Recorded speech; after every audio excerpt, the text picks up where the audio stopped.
కొంచెం brothers and sisters కి అందరికీ ప్రైజ్ అనండి. దేవుని నామానికి మహిమ కలుగునుగాక. మీ ఆరాధన కూర్చిన అందరికీ శుభాభివందనాలు. యేసునామములో ఎంత సమాధానం కలుగునుగాక. ఈ దినమంతా దేవుడు తన కృపలో మనందరినీ కాచి కాపాడి భద్రపరిచి ఒక సాయంకాలం అందు ఆయన స్తుతించి దేవుని స్వరం వింటకిచ్చిన యొక్క సమయాన్ని బట్టి దేవునికి మహిమ చెల్లిద్దాం. దేవుని నామానికి మహిమ కలుగునుగాక. స్టార్టింగ్ ప్రార్థన జాన్ బ్రదర్ గారు చేస్తారు, తర్వాత దీపా సిస్టర్ పాట పడతారు. ప్రేజర్ బ్రదర్, మీరు స్టార్టింగ్ ప్రేయర్ చేయండి. సరే, స్తోత్రం దేవా, గొప్ప దేవానికి ఉందా చేసిన తండ్రి. ఇంతవరకు మాకు తోడుగా ఉందని శుభ ఇక తోడుగా ఉండండి. మరి ప్రతి అవసరాలు తెచ్చండి శుభ. ఇద్దరినైతే మాకు ఇచ్చినందుకు వందనాలు శుభ. గొప్ప వందనా చేసిన తండ్రి. మీటింగ్ మహిమ పొందండి శుభ. వాక్యంతో మాట్లాడండి, అందులో సత్యం గ్రహించాలా దేవా, దాన్ని పట్టుకొని నడవాలి శుభ. మీరే మాకు సాయం తెచ్చండి. ఇంతమంది సిద్ధంగా లేరు, వాళ్ళని సిద్ధపరచాలా. ఇంతమంది నశించిపోతారు శుభ, వాళ్ళందరికీ మేము స్వార్థ ప్రకటించాలా దేవా. మీరు మాకు సాయం తెచ్చండి. చేసే మేలు బట్టి వందనాలు శుభ. మా మేలు ఇసువ ఇతరులకు మేము పంచుకోవాలా ఇసువ. సాక్ష్యపూర్వకంగా మీరే మాకు సాయం తెచ్చండి. ఇక్కడ ఇసువ ఈ ప్రేయర్లో మీరు మహిమ పొందండి, మీటింగ్లో మహిమ పొందండి. వచ్చిన ప్రతి ఒక్క దీన్ని శాసించండి, ప్రతి ఒక్క హృదయాన్ని మీరు తెరవండి ఇసువ. వాక్యం సత్యం గ్రహించలాదేవా, దాన్ని పట్టుకొని నడుచులాగున మీరే సాయం తెచ్చండి. గొప్ప దేవానికి వందనా చేస్తుందండి. ప్రతి ఒక్కరిని సిద్ధపరచులాగున మీరే మాకు సాయం తెచ్చేసి ఇక్కడ ఇది ఆదివాయంతో వాయించి విడుదల తెచ్చామని యేసును ప్రార్థిస్తున్నామండి. ఆమేన్. Thank you brother. Deepa sister పాట పాడండి. ఓకే అక్క, ప్రేజ్ అక్క.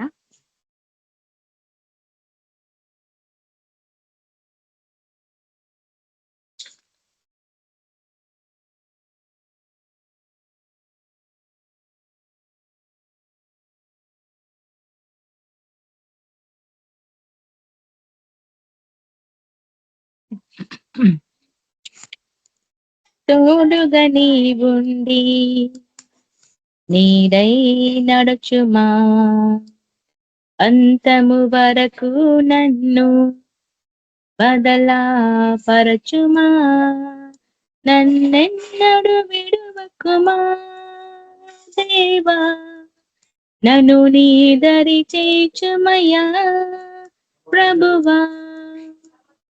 తోడుగా నీవుండి నీడై నడచుమా, అంతము వరకు నన్ను బదలాపరచుమా, నన్నెన్నడు విడువకుమా దేవా, నన్ను నీ దరి చేర్చుమయ్యా ప్రభువా.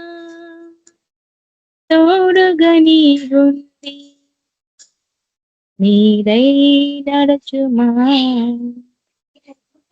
తెలిసి నేను పాపంబు చేసి తిని, అనుదినము ప్రభువా నేను దుఃఖపరచి తిని. తెలిసి నేను పాపంబు చేసి తిని, అనుదినము ప్రభువా నేను దుఃఖపరచి తిని. ఏ ముఖంబు నీకు చూపగలను దేవా, యేసు ప్రభువా నన్ను రక్షించుము, నన్నెన్నడు విడువకుమా దేవా, నన్ను నీ దరి చేర్చుమయ్యా ప్రభువా. తోడుగా నీవుండి నీడై నడచుమా, అనుదినము ప్రార్థన నేను మరచిపోతీని, అందరిలో రూఢుగా నటించుచుంటిని, అనుదినము ప్రార్థన నేను మరచిపోతిని, అందరిలో రూఢుగా నటించుచుంటిని.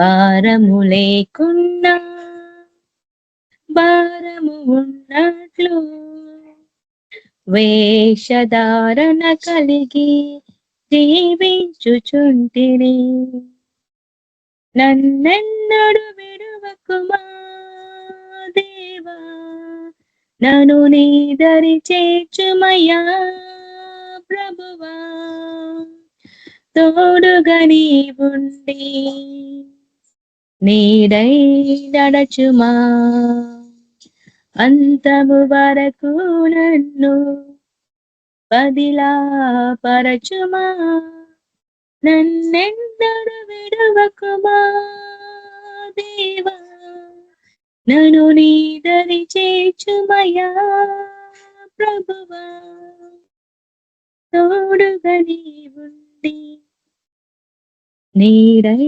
నడచుమా. హల్లెలూయా. ప్రైజ్ లార్డ్ అక్క. థ్యాంక్ యూ అక్క. Thank you sister. మన మధ్యలో ఉన్న చంద్రశేఖర్ బ్రదర్ గారు వాక్యం షేర్ చేస్తారు. నా ప్రైజ్ లార్డ్ను మీరు వాక్యం షేర్ చేయండి. ప్రైజ్ లార్డ్ అందరికీ. వచ్చే ప్రార్థనలో ఉందాము. ప్రభువుతో సహవాసం కలిగి ఆయన స్వరాన్ని వినడానికి సిద్ధపడదాం. ప్రభువా నాతో మాట్లాడిన ఆయన కనిపించుకొని ప్రార్థిస్తాం. పరిశుద్ధుడగు దేవ, సర్వోన్నతుడగు తండ్రి, మీకే వందనాలు కృతజ్ఞతలు అర్పించుకుంటున్నాం ఆయన. ప్రభువా ఈ యొక్క ఆరాధన దినం, ప్రభువా విశ్రాంతి దినము మీరు మాకు ఇచ్చినారు మరోసారి మా జీవితాల్లో. దాన్ని బట్టి మీకు ఎంతో వందనాలు కృతజ్ఞతలు అర్పించుకుంటున్నాం. మాతో మాట్లాడండి, మా జీవితాలు సరిచేయండి. మేము ఉంటున్న కాలం బహు అయోమయ స్థితి, ఎక్కడ చూసినా గందరగోళం ప్రభావ, గలిబిలి. కాబట్టి నైనా మీరే మాకు సహాయకులు. మీ సన్నిధికి మేము వచ్చినాం ప్రభావ, సమస్తం మీరే. కాబట్టి మీరే మనం నడిపించండి, మాతో మాట్లాడండి, బలపరచండి. మేము మహిమార్థంగా ప్రతి చోట సాక్షార్థంగా మొదలుపెట్టామని ప్రార్థిస్తున్నాము. ఈ సాయంత్రం సమయం ప్రభావ మేము మీ యొక్క స్వరాన్ని వినడానికి సిద్ధపడుతుండగా మాతో మాట్లాడండి, బలపరచమని ప్రార్థిస్తున్నాం. పరిశుధాత్మ నడిపింపు అనుగ్రహించమని ప్రార్థిస్తున్నాం. ప్రతి ఒక్కరిని ఆశ్రయించండి, స్వస్థపరచండి, ప్రభుత్వం అనుమానాలు తొలగించండి. పరిశుద్ధంగా మీ మీద సంపూర్ణంగా నిశ్చిత కలిగి మీ మీద ఆధారపడాలని సహాయపడమని యేసు క్రీస్తు పరిశుద్ధంగా ప్రార్థిస్తున్నాం తండ్రి. ఆమేన్. యేసు క్రీస్తు నామమున మీకు అందరికీ శుభాభివందనము తెలియపరుచుకుంటున్నాను. విశ్రాంతి దినము ఈ ఉదయము మీరంతా ప్రభు సన్నిధిలో సమయం గడిపిన ఆశిస్తున్నాను అనుకుంటున్నాను. ఆయన శరీరత్వంలో పాలు పొందాలని కూడా నేను నమ్ముతాను. ఎందుకంటే ఆయన శరీరత్వంలో పాలు పొందకపోతే మనకి బలహీనత, ఆయన శరీరత్వంలో పాలు పొందకపోతే అనారోగ్యం, ఆయన శరీరత్వంలో యోగ్యతతో పాల్పొనడం వలన మనకి జీవం. ఆయన శరీరత్వంలో యోగ్యతతో పరిశుద్ధతతో పాల్గొందినందుకు మనము ప్రతి అనారోగ్యాన్ని ఎదుర్కోగలం. కాబట్టి అటువంటి జీవితము ప్రభు మనకు అందరికి అనుగ్రహించాలా. అందు నిమిత్తమై అపోస్తల కార్యాలు మనం చూస్తూ ఉంటాము, వారు ప్రతి ఇంట రొట్టె విరిచినారు. కాబట్టి అది క్రైస్తవ జీవితానికి బహు ప్రాముఖ్యమైన పునాది. ఒక్కసారి రక్షణ పొందినాక, బాప్తిజం పొందినాక ఆయన రాకడే పర్యంతరము మనము తన శరీరంలో పాల్పొందుతూనే ఉండాలి. కాబట్టి అటువంటి జీవితము ప్రభు మనకు అందరికి అనుగ్రహించాలా. ఈరోజు 9వ తారీఖు జూన్ 2025 సంవత్సరం బాబిలోనియన్ గ్రిగోరియన్ క్యాలెండర్ ప్రకారంగా. కాబట్టి ఈ యొక్క బబులోను కాలము గురించి మనము బహు దీర్ఘంగా ఎంతో కాలం నుంచి ధ్యానిస్తా ఉన్నాము. మనం ఉంటుంది బబులోను కాలం అని ఆ యొక్క గోడ గడియారం సూచిస్తా ఉంది. అదే రీతిగా మనము వాడుతున్న క్యాలెండర్ సూచిస్తా ఉంది. ఇవన్నీ బబులోను వారు స్థాపించినాయి. కాబట్టి ఆత్మీయ స్థితిలో బబులోను మన మధ్యలోనే ఉన్నది అన్న విషయాన్ని మనం దినము బహుగా జాగ్రత్తగా గమనించాలా. అందుకు బబులోను ఉపమాన రీతిగా బానిస జీవితానికి సాదృశ్యం. ఐగుప్తు ఏ రీతిగా అయితే బానిస జీవితానికి సాదృశ్యమో బబులోని జీవితం కూడా బానిసత్వానికి సాదృశ్యం. ఈ దినము బానిసత్వం ఎక్కడ ఉంది అంటే ఆత్మీయ స్థితిలో ఉంది. ఆత్మీయ స్థితిలో అందరూ బానిసలాగా అయిపోయినారు. దేవుడు మనల్ని అంతరంగమందు యూదులుగా, అంతరంగమందు ఇశ్రాయేలుగా మార్చుకున్నాడు. ఏ రీతిగా? మన ప్రభు యొక్క మరణ భూస్థాపన పునరుద్ధరణ ద్వారా. కానీ అది నాకు వర్తించదు అని నీ జ్యేష్ఠతపు హక్కుని నువ్వు తృణీకరించుకుంటున్నావు అనేది క్రైస్తవులకు సంబంధించిన బోధ. కాబట్టి ఒకప్పుడు ప్రజగా లేని ప్రజ ఇప్పుడు దేవుని ప్రజగా అయిన. కాబట్టి అది కేవలము ఆయన ఆ యొక్క కలువల శిలువలో చూపించిన ఆ యొక్క ప్రేమ. లేకపోతే నశించిపోయేవారు మనం అందరం. అందు నిమిత్తమై ఈ విషయాన్ని బహు జాగ్రత్తగా గమనించాలి. ఏంటంటే బబులోను ఒకప్పుడు ప్రకృతి సహజంగా ఉండే నెబుకద్నెజరు, బెల్షాజరు వీళ్ళందరూ దాంట్లో ఉన్నారన్న విషయం మనకు తెలుసు. షద్రక్, మిషక్, అబేద్నెగో, దాని తర్వాత దానియేలు వీళ్ళందరూ అక్కడ ఉన్నారన్న విషయం మనకు అందరికి తెలిసినదే. కానీ అవి ఇప్పుడు ఆత్మీయంగా అయిపోయినాయి అన్న విషయాన్ని మనం గ్రహించాలా. ఎందుకంటే ప్రకృతి సహజంగా బబులోను లేదు ఈరోజు. అది భూమండలంలోనికి అది దిగిపోయింది. కానీ ఈరోజు ప్రకటన గ్రంథంలో మనం చూస్తున్నాము బబులోను తిరిగి కూలింది. ఎట్లా కూలుతుంది చెప్పండి? ఎట్లా కూలుతుందంటే అది ఆత్మీయంగా అయిపోయింది కాబట్టి, అది ఆత్మీయ స్థితిలో ఉన్నది కాబట్టి దాన్ని మనం ఆ రీతిగా అర్థం చేసుకోనికి ప్రయత్నించాలా. సరే, ఈ రోజు ప్రకటన గ్రంథము 20వ అధ్యాయంలోని చివరి అంశము గోగు మాగోగులకు సంబంధించినది మనం ముగించుకుంటున్నాము. క్లుప్తంగా గతంలో ఒక 3-4 భాగాలు మనం దీని గురించి ధ్యానించినాం. ఈ 3-4 భాగాలలో మనం ఏం చూసినాం అనేది కొంతసేపు మౌనంగా ధ్యానిస్తాము కళ్ళు మూసుకుంటే. గమనించండి, పోయిన వారం అటుపోయిన వారాలను అనుకుంటా వాటిని మనం చూస్తా ఉన్నాము. ఒక నిమిషం దాన్ని మనం ధ్యానిస్తాం. మీకు ఒకవేళ జ్ఞాపకం ఉంటే మీరు ఒకసారి మీ నోట్స్ చెక్ చేసుకోండి. బబులోను గోగు మాగోగు అనేది ఏందనేది.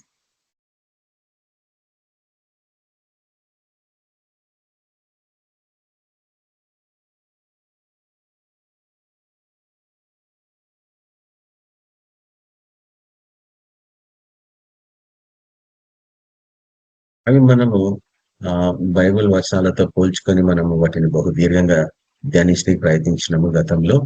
గోగు మాగోగులు దేనికి సంబంధించినది? ప్రకృతి సహజంగా ఇవి దేశాలు అని ప్రపంచమాత్మకంగా ప్రతి బైబిల్ కామెంట్లో మనం చూస్తూ ఉంటాం. అనేకమైన మీరు ఇప్పుడు ఇంటర్నెట్ లో కానీ యూట్యూబ్స్ కానీ ఎక్కడ చూసినా కానీ గోగు మాగోగులు అనేది పలాని దేశాలు, పలాని రాజులు అనేసి చూపిస్తూ ఉంటారు. కానీ హెచ్కెల్ గ్రంథము 38వ అధ్యాయంలో మనం చూస్తా ఉన్నాము దాని గతంలో. ఇవి అనేకమైన ప్రకృతి సహజంగా, అంటే దాన్ని ఏమంటాం తెలుగు మన ఇంగ్లీష్ పదాలు జియోగ్రాఫికల్ అంటాం ఇంగ్లీష్ లో.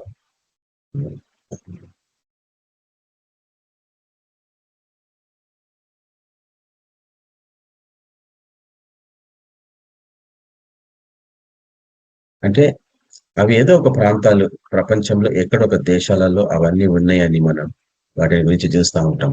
కానీ అవి ఆత్మీయమైనవి అన్న విషయాన్ని మనం అర్థం చేసుకోవాలా. ఉమారీతిగా భౌగోళికంగా అంటాం, అంటే ఏదో ఒక ప్రాంతంలో అయితే ఈ దేశాలు ఉన్నాయి అంటాం. కానీ మనకు తెలుసు బైబిల్ అంతా చిహ్న పరంగా లేక రూపకల్పంగా ప్రతీకంగా అవి రాయబడ్డాయి. అంటే ఇవన్నీ ఆత్మీయంగా మారిపోయినాయి అన్నట్టు. ప్రకృతి సహజంగా ఒకప్పుడు ఉన్నాయండి, ఇప్పుడు ఆత్మీయంగా మారిపోయినాయి అన్న విషయాన్ని మనకి పౌలు జ్ఞాపకం చేస్తుంటాడు. కొరింథీయుల రాసిన పాతవి గతించినాయి, సమస్తం కొత్తవైనవి. పాతవి ప్రకృతి సహజంగా ఉండేవి, ఇప్పుడున్నాయన్నీ ఆత్మీయ స్థితిలో ఉన్నాయి అన్నట్టు. కాబట్టి గోగు మాగోగుల యుద్ధము యెహెజ్కేలు గ్రంథం 38వ అధ్యాయంలో మనం చూస్తున్నాము. అది తిరిగి ప్రకటన గ్రంథం 20వ అధ్యాయానికి వచ్చేసింది. అయితే యెహెజ్కేలు గ్రంథం 38వ అధ్యాయం మనం చూసినట్లు ఇవి కొన్ని రకాల దేశాలని, మాస్కో అని, లేక రష్యా అని, లేక జార్జియా అని, లేక ఉక్రెయిన్ అని, ఇట్లా రకరకాలుగా మనం చూస్తుంటాం బైబిల్ అంతట్లో మన కామెంటరీస్ లో. కానీ అవన్నీ ప్రకృతి సహజమైన, ఇప్పుడు అవన్నీ ఆత్మీయంగా అయిపోయినాయి అన్న విషయాన్ని మనం అర్థం చేసుకోవాలి. కాబట్టి ఉపమాన రీతిగా మనం ఒకసారి చూడండి, యెహెజ్కేలు గ్రంథము 38వ అధ్యాయము. యెహెజ్కేలు గ్రంథము ఎవరైనా చూడొచ్చు కూడా, చదవచ్చు కూడా. 38వ అధ్యాయం.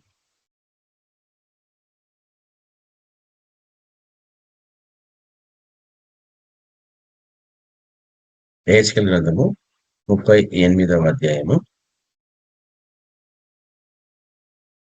4వ వచనం. ఉపమాన రీతిగా అంటే దీన్ని ఎట్లా అర్థం చేసుకుంటాం మనం? గోగు మాగోగులకు సంబంధించిన విషయం ఇక్కడ మనం చూస్తున్నాం. నరపుత్రుడా, 2వ వర్షం చూడండి. నరపుత్రుడా, మాగోగు దేశపు వాడకు. గోగు అనగా రోషు అంటే రష్యా, మెషక్ అంటే మాస్కో, ఇట్లా చెప్తా ఉంటారు చాలా మంది. ఇవి పలు రకాల దేశాలు, ఇవన్నీ ఆత్మీయమైన నేను చూపించిన గతంలో. ఇవన్నీ సర్పములు, తేళ్లు, ఇవన్నీ ఆత్మల దుష్టాత్మలు, ఆత్మీయ ప్రపంచంలో దుష్ట శక్తులు. ఇవి మనుషులలోకి అవి వచ్చేసినాయి, మనుషులని ప్రభావితం చేసినాయి. అవన్నీ మన ప్రభుకి విరోధంగా మన ప్రభు భక్తులకి చెప్తారు మీకు చూపించున్నాం. కాబట్టి ఆ ఈ మన ప్రభువుకి తన బిడ్డలకి వ్యతిరేకంగా ఉన్న ఈ దుష్ట శక్తులు ఇవన్నీ ఆత్మీయ దశలకు మారిపోయినాయి అన్నట్టు. అవి వాటి గురించి దేవుడు ఇక్కడ మాట్లాడుతుంది చూడండి. 38వ అధ్యాయం 4 నేను నిన్ను వెనుకకు త్రిప్పి, అంటే ఈ గోగు మాగోగులకు సంబంధించిన వాళ్ళ గురించి, నేను నిన్ను వెనుకకు త్రిప్పి నీ దవడలకు గాలము తగిలించి నిన్నును నీ సైన్యం అంతటిని గుర్రములను చేత పట్టుకొని వారందరినీ మహాసైన్యంగా బయలుదేరదీసేదను.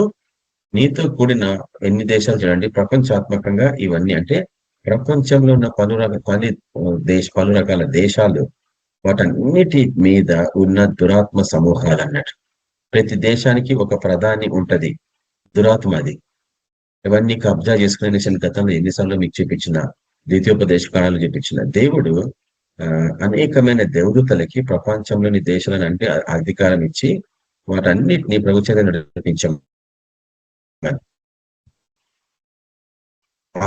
మనకు బోధ అని ఎక్కడ అయితే అవి పడిపోయిన దూతలు అవి ఏం చేసినాయి, దేవుని తట్టు తిప్పాల్సింది పోయి అవి వాటి స్వార్థం కొరకు వాటి తట్టు తిప్పుకొని మనుషులందరినీ దేవుని నుంచి దూరపరిచినాయి. అందుకే ఈరోజు ప్రపంచమంతా దేశాలు మన ప్రభుకి వ్యతిరేకంగా జీవిస్తూ ఉంటాయి.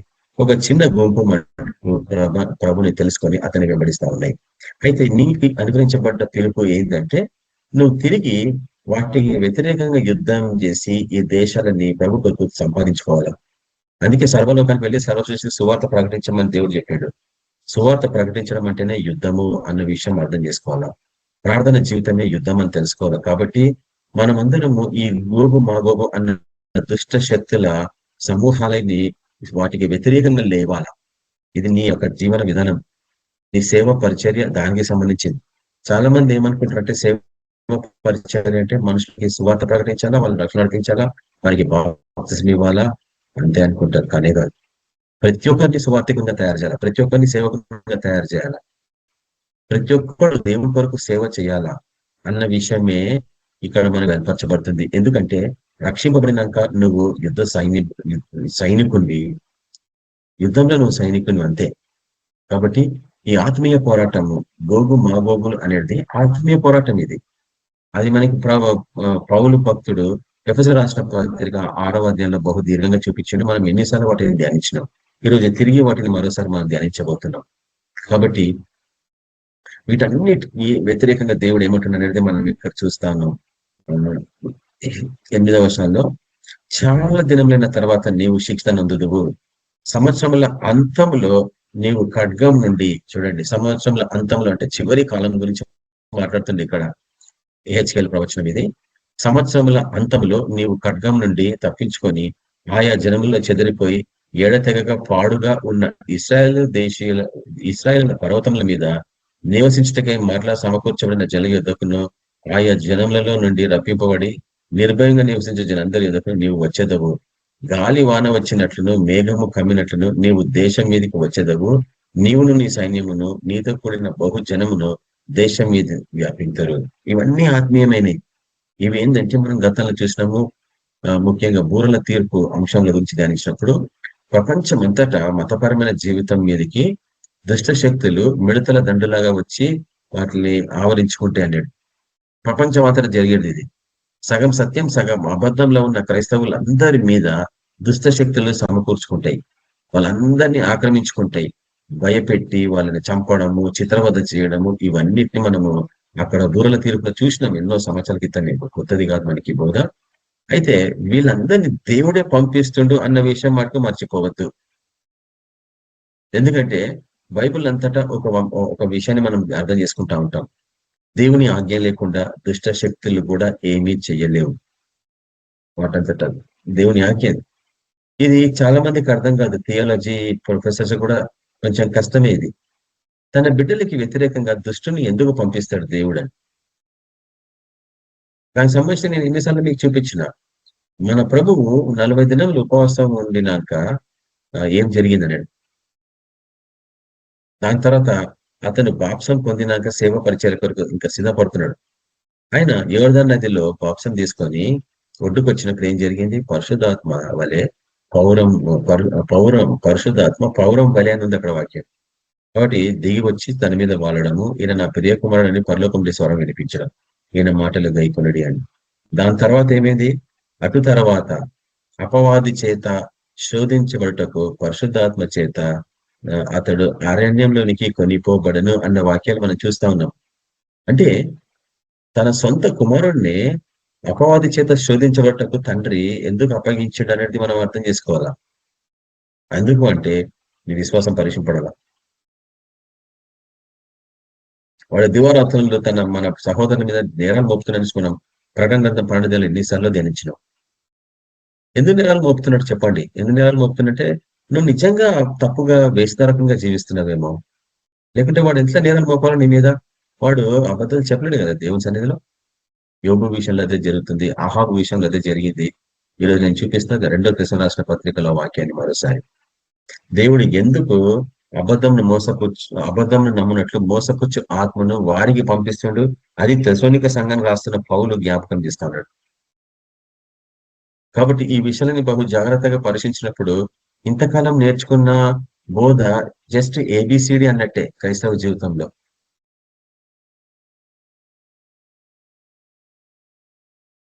కానీ ఎన్నో విషయాలు ఇంకా నేర్చుకొని ఇంకా తెలియని స్థితిలోనే ఉండదు క్రైస్తవ జీవితం. అందుకు వాళ్ళు ఇంకా పసిపిల్లలాగానే పాలు తాగే విషయాలనే ఉన్నారు అనేసి పౌలు జ్ఞాపకం చేస్తుంటాడు. కానీ మనం అట్లా ఉండద్దు. వీటన్నిటిని గ్రహించి మనం మరీ దీర్ఘంగా బహు లోతుగా వెళ్ళాలా, ఈ వాక్యాలని మరీ లోతుకు వెళ్ళి వాటన్నిటిని తీసుకొచ్చుకోవాలా. మనము దేవుని బిడల కొరకు వాటన్నిటిని సిద్ధపరచుకోవాలా. నిమిత్తమై నన్ను దేవుడు ఏర్పరచుకున్న నేను అయితే నమ్ముతా ఉంటాను. ఎందుకంటే ఎవరి కళ్ళకు కనిపించని ఈ వాక్యాలు నీకు కనిపిస్తున్నాయి. ఎందుకు? ఏ ఇంటర్నెట్ లో ఏ యూట్యూబ్స్లలో మీకు కనిపించని వాక్యాలు నీకు అనుగ్రహించబడ్డాయి. ఎందుకు? బైబుల్ వాక్యం తేటగా చెప్తుంది. వారికి అనుగ్రహించబడలేదు, మీకు అనుగ్రహించబడ్డాయి. కాబట్టి మీరు వాటిని స్వీకరించాలా. ఇది నాకు అనుగ్రహించబడింది కాబట్టి నాది రోజు. అందు నిమిత్తమై అది నాకు అనుగ్రహించబడింది కాబట్టి అది నాదైపోయింది, నా జీవితంలో ఒక భాగం అయిపోయింది ఈ వాక్యం. కాబట్టి ఈ వాక్యం నుంచి నన్ను ఎవ్వరు వేరుపరచలేరు. ఈ వాక్యం నా దగ్గర నుంచి ఎవ్వరు తీసుకోలేరు కూడా. ఎంత వ్యతిరేకంగా మాట్లాడినా, ఎంతమంది వ్యతిరేకంగా వీటిని ప్రకటించినా గానీ వాళ్ళే పరిశుద్ధాత్మని దూషించడము, పరిశుద్ధాత్మని దుఃఖపరచడం చేస్తూ ఉంటారు. ఎందుకంటే వారికి అనుగ్రహించబడలేదు. వాడే థియాలజికల్ గా నేర్చుకొచ్చిన వాడు. కానీ మనం ప్రార్థన పూర్వకంగా వీటన్నిటి తెలుసుకున్నాం. ఎన్ని గంటలు కష్టపడతాం వీటి గురించి. సునాయాసంగా ఏదో కామెంటరీస్ చదివేసి, ఏదో పేపర్లు చదివి, న్యూస్ పేపర్లు, ఇంటర్నెట్ పేపర్లు చదువుకొని చేసింది కాదు ఇవి. గంటలు గంటలు కష్టపడితే గాని ఆయన మెచ్చుకొని ఇవన్నీ ఇవ్వడు. ఆటోమేటిక్ గా రెడీమేడ్ గా అన్ని దొరుకుతాయంటే చాలా కష్టం. మొబైల్ యాప్స్ వేసుకొని టకటకా సెర్చ్ చేసేసి వాటిని రాసేసుకొని ఇది నాకు బయలుపరచబడిందంటే ఎట్లా చెప్పండి? అట్లా కాదు. వీటన్నిటి కొరకు నువ్వు ప్రయాసపడాలా. ఇవన్నీ చిహ్న పరంగా చెప్పబడ్డాయి అన్న సత్యాన్ని నువ్వు గ్రహించిన నాడే నీకు ఓపెన్ అప్ అయినట్టు ఇవన్నీ. అప్పుడు నువ్వు ప్రభు వదనాలు చెప్తావు. ప్రభు ఎవరు చూడలేని విధంగా నేను చూడగలుగుతాను నీ విధంగా వాక్యం. అది ఇందాక నేను చూపించినట్టు ఇప్పుడు చూడండి మరోసారి 38వ అధ్యాయము, హెచ్కేల్ గ్రంథము 38వ అధ్యాయము 4వ వచనంలో ఏమంటున్నాడంటే నేను నిన్ను వెనుకకు తిప్పి నీ దవడలకు గాలము తగిలించి. అంటే ఇది సాధ్యమా చెప్పండి? దవడలకు గాలం తగిలించడం అంటే అదొక రకంగా చిహ్నపరంగా చెప్పబడింది అన్నట్టు. ఎట్లా బంధింపబడుతున్నారు, మతపరమైన జీవితంలో మనుషులు ఎట్లా బంధింపబడుతున్నారు అనేది ఇవన్నీ ఉపమారీతిగా చెప్పబడ్డన్న వాక్యాలని మనం జ్ఞాపకం చేసుకుంటున్నాం.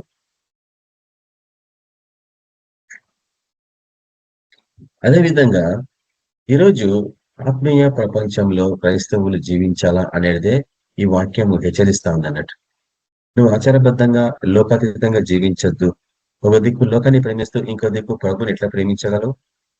అదే భ్రష్టత్వం అంటాం. అంటే వేషధారణ. ఒక దిక్కేమో పరిశుద్ధంగా జీవిస్తుంటాము, ఇంకో దిక్కేమో మన జీవితం అంతా అసలు అవిశ్వాసంతో నిండిన జీవితం.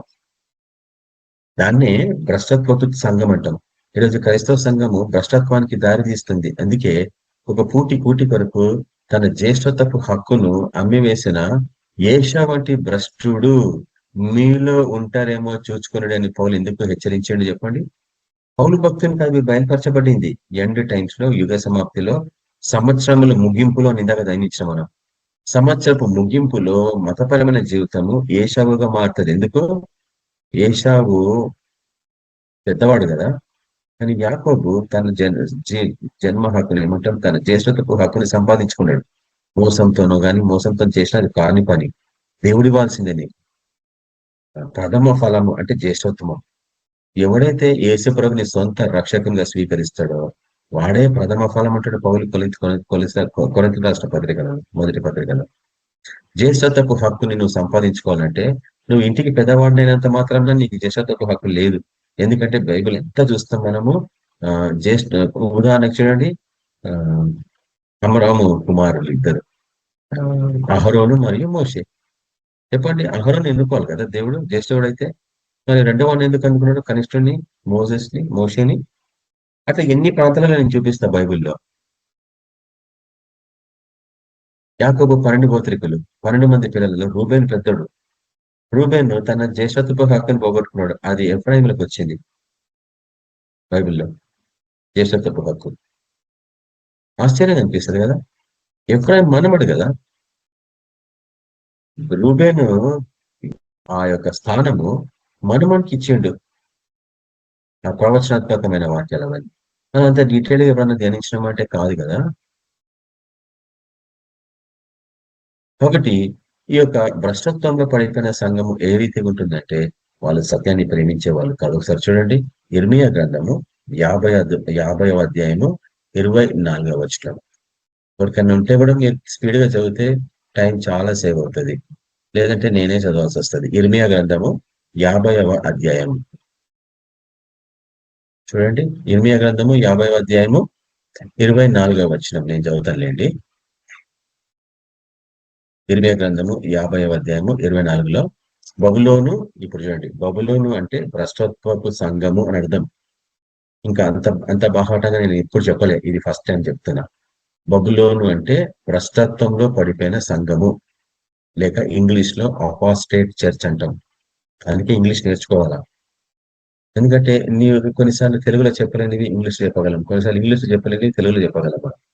అపాస్టేట్ అంటే భ్రష్టత్వం, అపాస్టేట్ చర్చ్ లేదా భ్రష్టత్వంలో పడిపోయిన సంఘము ప్రపంచాత్మకంగా. దానికి పేరంటూ మనం పెట్టము, అది మనం ఆత్మీయస్థులనే వాటి చిహ్నాలను బట్టి గ్రహించాల. బబులోను నిన్ను పట్టుకొనుటకై బోను పెట్టి ఉన్నాను.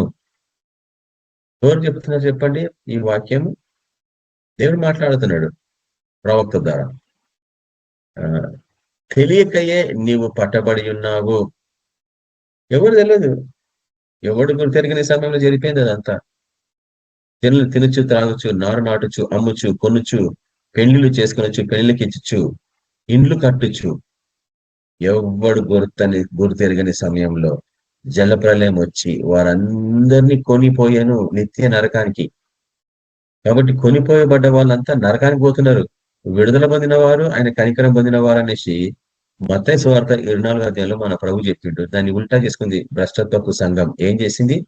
కొనిపోబడ్డవాడు పరిశుద్ధుడు, విడబడ్డవాడు పాపి అని చెప్పింది. కానీ యేసు ప్రభు ఏమంటుండంటే విడుదల పొందింది నోవా కుటుంబం ఒకటే 8 మంది. కొనిపోబడ్డ వాళ్ళందరూ ఎవరు?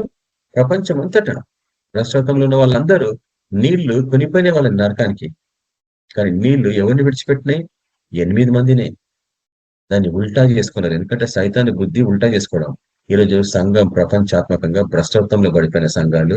మనం ఎవరి పేర్లు తీసుకున్నాం కాబట్టి మనం ఎవరు పర్టికులర్ గా వ్యతిరేకంగా మాట్లాడతలేం. కానీ ఇది ఒక వ్యవస్థ అన్న విషయం నువ్వు గ్రహించినప్పుడు క్రైస్తవ జీవితము భ్రష్టత్వంలో ఉందిరచ్చు.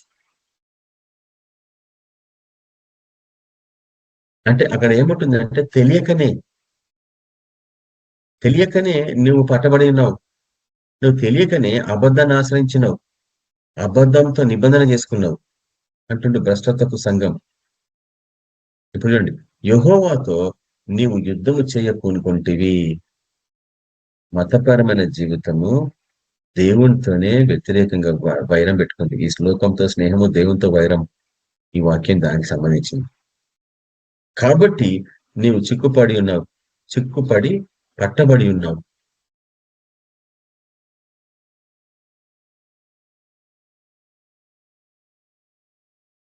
ఇప్పుడు చూడండి, యెహోవా కల్దీ దేశంలో, అంటే మళ్ళా బబులోను గురించి మాట్లాడుతున్నాడు. కల్దీయుల దేశంలో ప్రభువును సైన్యులకు అధిపత్యకు యెహోవాకు పని ఉన్నది. యెహోవా తన ఆయుధాలు యుద్ధం ఇది, ఆయుధశాలను తెరిచి కోపము తీర్చు తన ఆయుధములను వెలుపలికి తెచ్చుచున్నాడు. నువ్వే ఆ ఆయుధము, మనమే ఆ ఆయుధములము అన్న విషయాన్ని గ్రహించినప్పుడు బాగా అర్థం చేసుకోండి. మతపరమైన సంఘాన్ని పట్టి పిడుస్తున్న ఆ యొక్క దుష్ట శక్తులకి వ్యతిరేకంగా మనమే ఆయుధములు. ఇది ఆత్మీయ పోరాటము అన్న విషయం గ్రహించినప్పుడు క్రైస్తవ జీవితంలో నిలువెచ్చనిగా ఎవ్వడు జీవించలేడు. అమాంతంగా నీ మీదకి ఉపద్రవం వచ్చినప్పుడు నువ్వు తప్పించుకోలేమంటాడు యేషయా. నా మీదకి ఎటువంటి ఉపద్రవం వచ్చినా నాకేం కాదనుకుంటారు. ఎందుకంటే నేను నమ్ముకున్న దేవుడిని ఆయన కాపాడుతాను అనుకుంటారు. కానీ నువ్వు నమ్ముకున్నావు కరెక్టే, కానీ నీకు విశ్వాసం లేదు. నమ్మికకు విశ్వాసానికి ఎంతో తేడా ఉంది. నమ్మిక గుడ్డిది కావచ్చు, విశ్వాసం గుడ్డిది కాదు.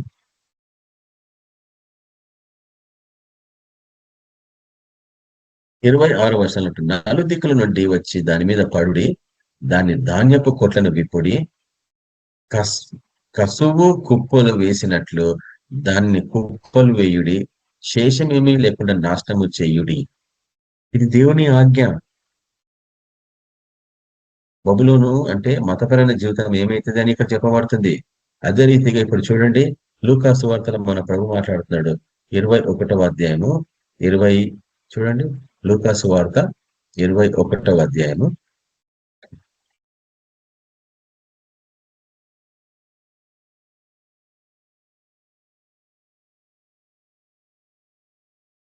21వ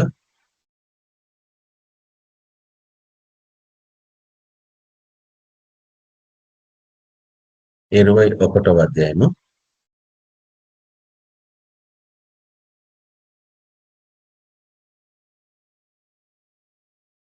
35వ వచనం. ఆ దినము భూమి అంతటా నివసించే వారందరి మీదికి అకస్మాత్తుగా వచ్చెను. ఏమొస్తుంది చెప్పండి? 34వ అధ్యాయం దాని ఇష్టపడి అర్థమవుతుంది. 34వ వచనం చూడండి ఒకసారి. మీ హృదయములు ఒకవేళ, కొంచెం కష్టమే నేను చెప్పే వాక్యం, తిండి వలనను మత్తు వలనను ఐహిక విచారముల వలనను మందముగా ఉన్నందున ఆ దినము అకస్మాత్తుగా మీ మీదికి ఉరి వచ్చినట్లు రాకుండా మీ విషయమై మీరు జాగ్రత్తగా ఉండుడి. కానీ బబులోను ఉండదు. ఎందుకంటే ఈ వాక్యం ఎవరు ధ్యానించారు నాకు తెలుసు. ఎందుకంటే క్రైస్తవ జీవితం ఎట్లా తయారైపోయిందంటే, నా ప్రాణమా తినుము తాగము సుఖించుము. చూస్తాం కదా వాక్యం ప్రసంగిలో, నా ప్రాణమా తినుము త్రాగము సుఖించుము. కానీ దాని తర్వాత ఉన్న వాక్యం ధ్యానించరే. అయితే ప్రతిదీ తీర్పునకు తేబడును, ఆ వాక్యం ధ్యానించరు. ఈరోజు క్రైస్తవ జీవితం అంటే పార్టీయింగ్ జీవితం. అంటే పార్టీలు చేసుకోవడం, కేక్లు కట్ చేసుకోవాలా, గంభీరంగా ఆహారం తినాలా, ఓ మై గాడ్ దేవుడు నన్ను ఆశ్రయించడు అని చెప్పుకోవాలా. కానీ ఆయన ప్రణాళిక ప్రకారంగా మీరంతా యుద్ధంలో ఉన్నారు, దుష్ట శక్తులు విజృంభించి పనిచేస్తున్నాయి. అవన్నీ ఆకాశ సమూహాలు దిగొచ్చినాయి భూమి మీదకి. ఇప్పుడు మనుషులలో దూరిపోయినాయి. ఆ ప్రధాని దురాత్మలన్నీ దిగొచ్చి ప్రపంచంలో ఉన్న పొలిటీషియన్స్ లలో దూరిపోయినాయి. భయంకరంగా ఆ పొలిటీషియన్స్ ప్రవర్తిస్తున్నారు. ఎప్పుడు చరిత్రలో చూడలే ఇంత భయంకరంగా పొలిటీషియన్స్ ప్రవర్తించడం.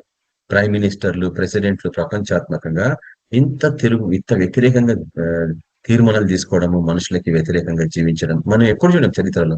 ఈరోజు చూస్తున్నాం ప్రపంచమాత్మకంగా. అంత నిమ్మలంగా ఉందనుకుంటారు, కానీ కానే కదా. అమాంతంగా యుద్ధాలు వస్తాయి, అమాంతంగా నీ మీదకి ఉపద్రవం వస్తుంది. ఎందుకో తెలుసా? నువ్వు మహాబబులోన్లో ఉన్నావు కాబట్టి. ఆ దినము భూమి అంతటా, ఒక దేశానికి సంబంధించింది కాదు ఇది, నివసించి వారందరి మీదకి అకస్మాత్తుగా వచ్చినట్టు ఆ దినం. కాబట్టి మీరు జరగబో వీటిని ఎల్లను తప్పించుకొని, 36వ వచనం బహు కష్టతరమైంది. ఈ వాక్యం నీకు నిజంగా అర్థమైతే నువ్వు ఈ రాత్రి నీ జీవితాన్ని తిరిగి సమర్పించుకుంటావు ప్రభుకి. నేను ఇంతకాలం చేయలేదు ప్రభు వీటిని, ఏంటది చూడండి. కాబట్టి మీరు జరగబోవు వీటిని ఎల్లను తప్పించుకొని మనిషి కుమారుని ఎదుట నిలబడుటకు శక్తి గలవారగునట్లు ఎల్లప్పుడూ ప్రార్థన చేయొచ్చు, మెలకువగా ఉండడని చెప్పాను. ఈ వాక్యమే నేను గత 4, 5, 6 సంవత్సరాల నుంచి, అంటే 2015 నుంచి చెప్తున్నా మీకు నేను. ఏంటంటే నీ మీదకి ఎటువంటి భయంకరమైన స్థితులు రాబోతున్నాయి అకస్మాత్తుగా. నిన్ను కోవిడ్ పట్టినట్లు నువ్వు గుర్తించగలిగినవా? నీ నుండి ఎంతమందికి నువ్వు ఇన్ఫెక్ట్ చేసినావో నీకు తెలుసా? నేను ఒకసారి ప్రార్థన పూర్వకంగా తెలుసుకున్న వీటన్నిటిని. కొంతమంది బ్రదర్స్ ని, కొంతమంది సిస్టర్స్ కి అది రావడం నేను చూసిన కళ్ళారా. ఎందుకంటే వాళ్ళు నేను చెప్పిన వాక్యాన్ని తృణీకరించారు. అయినా కానీ ఇన్ఫెక్ట్ అయిన వారిని ఎట్లా రక్షించుకోవాలో కూడా దేవుడు మార్గం చూపించాడు. ఇన్ఫెక్షన్ నుంచి వాళ్ళని ఎట్లా బయటకు తీసుకొని రావాలో కూడా దేవుడు మార్గం చూపించాడు. సింపుల్ ట్రీట్మెంట్, ఎవ్వరు చెప్పని ట్రీట్మెంట్ ఈరోజు నేను ఓపెన్ గా చెప్తున్నా మీకు. COVID-19 అనేది రక్తము గూడు కట్టేటట్లు చేసే రోగం, అది ఇన్ఫెక్షన్. ఊపిరితిత్తులలో సన్న సన్న రక్తనాళాలలో రక్తం గూడు కట్టుకుంటే ఊపిరాడగా చనిపోయారు మనుషులు. చిన్న ఆస్పిరిన్ టాబ్లెట్ ఆ గూడు కట్టిన రక్తాన్ని పల్చగా చేస్తుంది. ఆస్పిరిన్ టాబ్లెట్ వేసుకుంటే ఆ రక్తం పల్చగా కావడం, ఊపిరి నార్మల్ కావడం, ఒక రోజునే డిశ్చార్జ్ కావడం. బయట చెప్పలేను, ఎందుకంటే వ్యతిరేకస్తులు చాలా మంది ఉంటారు మనకి.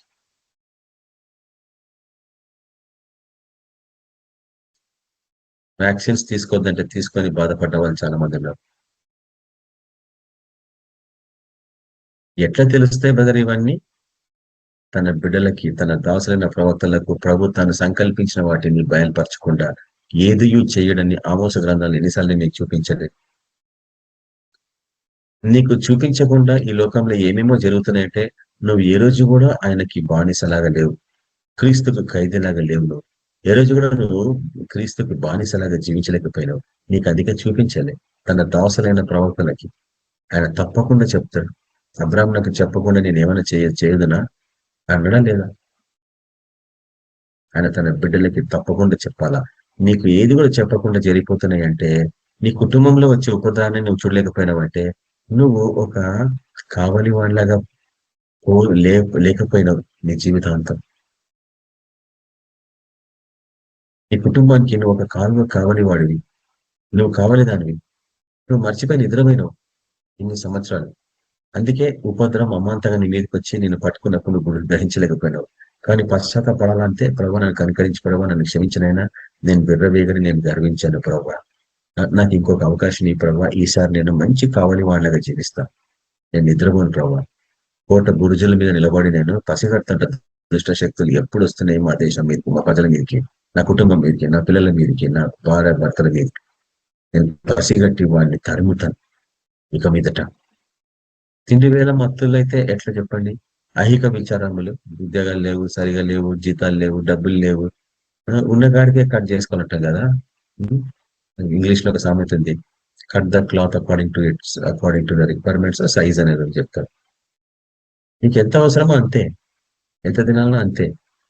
అధికంగా తింటే మత్తులు అయిపోతారు. ఒక అర్ధ గంట కూడా ప్రార్థన చేయరు, నిద్రపోతారు. నేను ప్రార్థనలో వాక్యం వింటూ నిద్రపోతారంట.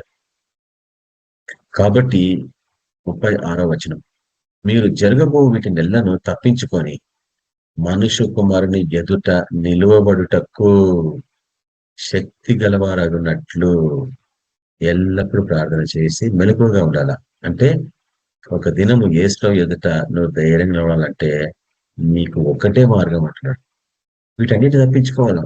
కోవిడ్ని తప్పించుకోవాలా, యుద్ధాలను తప్పించుకోవాలా, దుష్టాత్మలు వచ్చే రాత్రి నిన్ను నిజంగా వస్తే నేను చెప్తున్నా, నాకంతా నేను ఎన్నిసార్లు చూసాను, నేను నిజంగా కనిపిస్తుంది. అది ఇది లేదు కదా బోధ క్రైస్తవ జీవితంలో. దయ్యాలు నిజంగా నీ ఇంట్లోకి దూరుతాయి, నీ బెడ్రూమ్లోకి దూరుతాయి. నువ్వు చూస్తావు, అవి నిన్ను పట్టుకోవడం, నీ గొంతు తీసుకోవడం, నీ కడుపు నీ తీసుకోవడం, నీ కాళ్ళు చేతులు గట్టిగా పట్టుకోవడం, నీ ఊపిరి రానియకుండా నీ ముక్కులు పట్టుకోవడం, అవి జరుగుతాయి, నిజంగా జరుగుతాయి. ఎంతమంది తినేక నిద్రలో చనిపోతున్నారు. ఎందుకు? సత్యాన్ని ప్రేమించలేదు, ఈ వాక్యం లేదు వాళ్ళను. ఎల్లప్పుడూ ప్రార్థించండి అంటే ఒక క్షణం కూడా ప్రార్థించలేని జీవితాలు. ఉద్యోగాల కొరకైతే గంటలు గంటలు కష్టపడతా ఉంటారు. అంటే తిండి కొరకే కదా. ఉదయం సాయంత్రం వరకు నువ్వు పరిగెత్తుతుంది తిండి కొరకే కదా. ఆ తిని నేను కాపాడలేకపోయిందే. ఎంత పోషక పదార్థాలను ఆహారం తిన్నా నీకు బలం లేకపోయిందే. నీరసంగా నిరుత్సాహంగా జీవితాంతం ఎల్లప్పుడూ నువ్వు ప్రార్థన చేయొచ్చు, మెలకువగా ఉండవాలని ఆజ్ఞ అది. కానీ ఆజ్ఞని ఉల్లంఘించి, ఆజ్ఞని ధృవీకరించి పాపంలో పడిపోయింది క్రైస్తవ జీవితం. కాబట్టి ఈరోజు ఆ దుష్ట శక్తులు, ఈ గోగు మాగోగు, వాటితో పాటు ఉన్న తగిన దేశాలు, ఇందాక చూసిన మనవన్నీ, ఆ దేశాలన్నీ ఆత్మీయ స్థితిలో మారిపోయినాయి. ఎందుకంటే నేను గతంలో చూపించిన ప్రకృతి సహజమైన ప్రతి దేశపు యొక్క ఆత్మీయ ఆ నిజ స్వరూపము ఆ దేశాలు ఆత్మీయ ప్రపంచంలో ఉంటాయి. వాటి నీడలే ఈ లోకపు దేశాలు.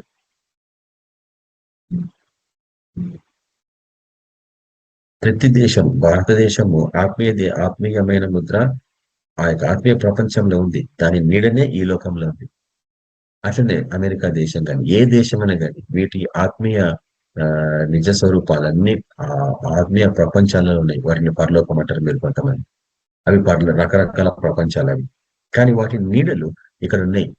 నీడలు నీ ఆశ్రయిస్తున్నాం కానీ నిజ స్వరూపాన్ని ఆశ్రయిస్తున్నాం. ఎందుకంటే నిజ స్వరూపంగా ఉన్న ఈ దేశాలన్నీ ఆ యొక్క ఆకాశ సమూహాల చేతిలో పట్టబడ్డాయి, ప్రధానుల చేతిలో పట్టబడ్డాయి. దుష్టాత్మలు అవన్నీ ప్రధాన ఆత్మలు.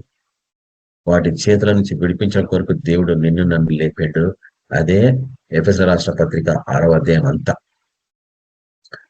అవి నీవు బయలుదేరినావంటే ఈ సత్యాన్ని గ్రహించి అవన్నీ విడిచిపెట్టేస్తాయి.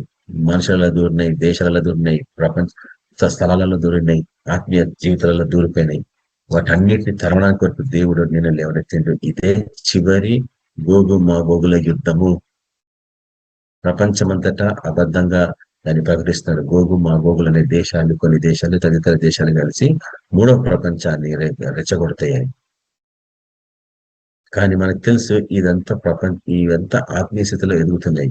ప్రపంచంలోని దేశాలన్నీ దేవునికి తన బిడ్డలకి వ్యతిరేకంగా లేచినాయని.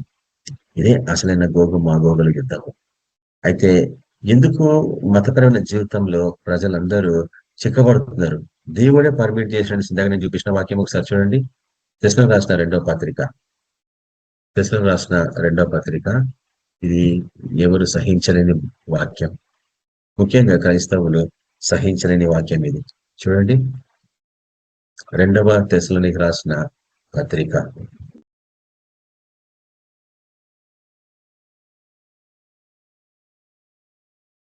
2వ అధ్యాయం.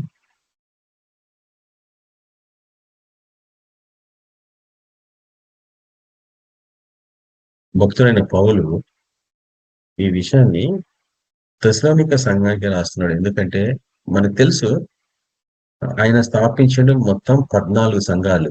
ఎవరు? భక్తుడైన పౌలు. ఒక సంఘము అంటే ఈ పేర్లు మనం చూస్తాం.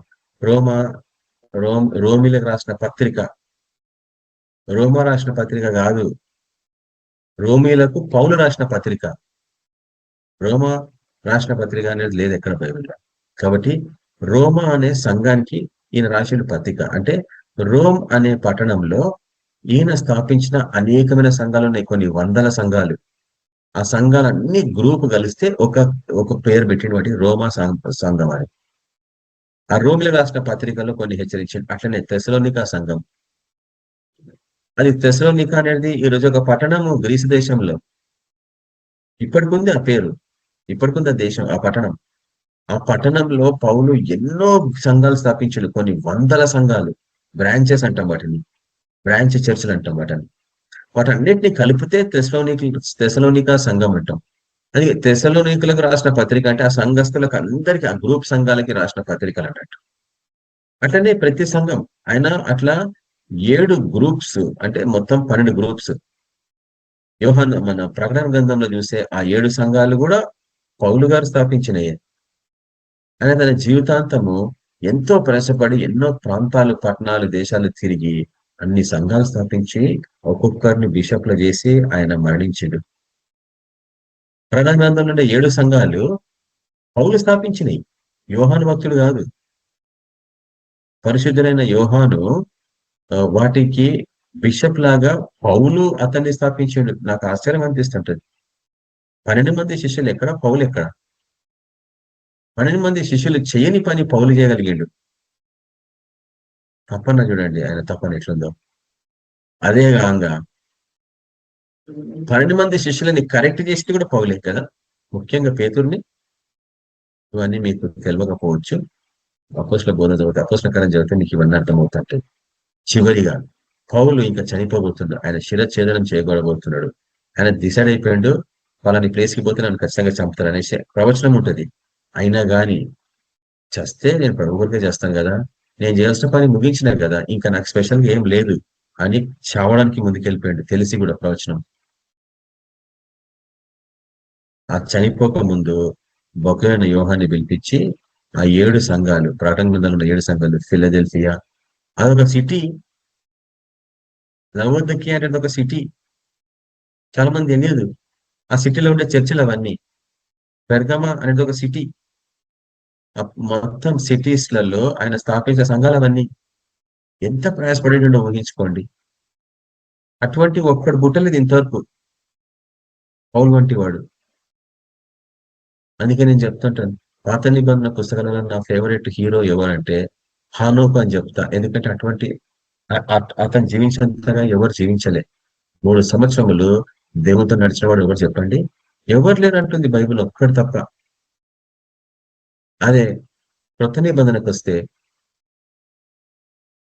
పౌలు వంటి వాడు ఒక్కడు కనిపించాడు. అంతగా ప్రయాసపడ్డవాడు. బైబిల్ అంతట్లో మరణాన్ని రుచి చూడని వాళ్ళు 3. ఎవరు వాళ్ళు? మొదటివాడు హానోకు, 2వ వాడు ఏలియా, 3వ వాడు ఎవరు చెప్పగలరా? చాలా మంది యోహాను అంటారు, కాదు, మెల్కీసెదెకు. సరే, అటు దిక్కు కాదు మన బోధ. మనం గోగు మాగోగుల యుద్ధానికి సంబంధించిన వాక్యాలను మనం చూస్తున్నాము. ఎవరు వీళ్ళందరూ? ఈ గోగు మాగోగుల గుంపులో ఉండే వాళ్ళందరూ ఎవరు? 3వ వచనం తెస్సలోనికీయులకు రాసిన 2వ పత్రిక 2వ అధ్యాయము నుంచి మొదటి వచనం నుంచి కొన్ని చూపించి ఈ రోజుకి ఈ యొక్క వాక్యాన్ని నేను ముగిస్తా. మనము టైము బహు జాగ్రత్తగా పాటించాలి. ఎందుకంటే too much is too bad అని ఉంటుంది, తెలుసు మీకు. Too much is too bad.